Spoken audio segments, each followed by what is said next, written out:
Wata mata ta duba wayar mijinta, ta shiga Facebook ɗinsa, a nan ta gano saƙonnin soyayyar da yake turawa wata budurwa.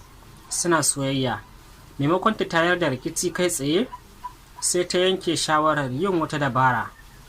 Ta ƙirƙiri sabon akawun da sunan namiji.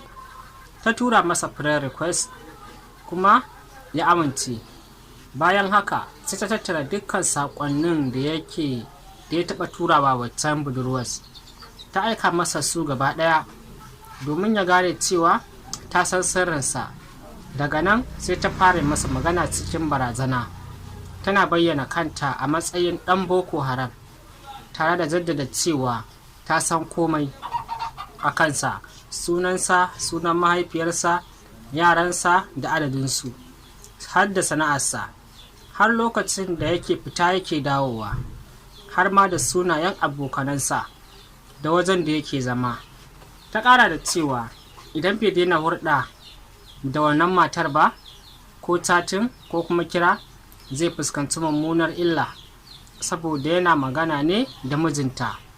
Kamar yadda ta gaya masa, har ta kai ga barazanar kashe shi ta hanyar yankan rago.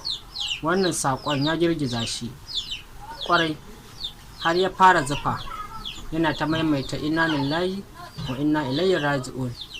Ko da matar ta tambaye shi me ya faru, sai ya ɓoye gaskiya, ya ce ba komai, amma cikin tsoro ya goge dukkan shafukansa na sada zumunta.